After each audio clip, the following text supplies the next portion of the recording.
Hello everyone, and welcome to this tech tip video.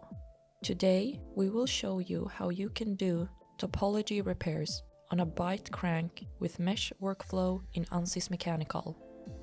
But before we start, make sure to like this video and subscribe to the channel. And if you want to learn more about Ansys Mechanical, then please visit our website. You will find the link in the description. So, without further ado, let's get into the video.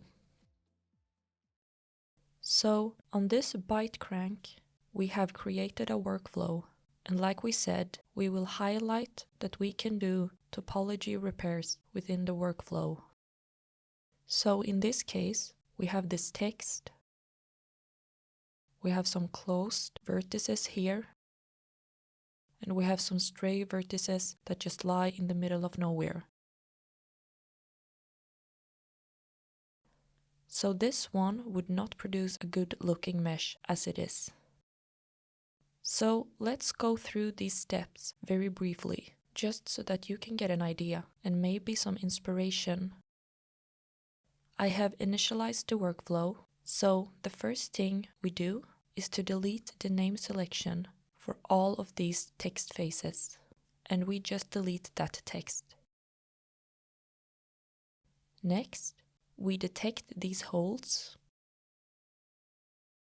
and it will create a label that is called holes. It has detected that based on a loop length of these holes. And then we can just go ahead and fill these holes based on the output of the hole detection output server. So I pull that scoping from upstream. Next, we do a repair topology where we delete any internal nodes that are just laying around. Even if we can't see that very clearly, those stray nodes are now deleted. Then we can go ahead and do a short edge collapse, because we have some short edges, and we create some size fields here. And what we will do next is, if we were to go all the way up to this step, we start with multi-zone meshing, the radii and the chamfers, the side faces in the bottom here, for them to improve that by splitting it into triangles to create a somewhat mapped face there. And then the remaining surface mesh, volume mesh, and second order conversion. So that was it for this video.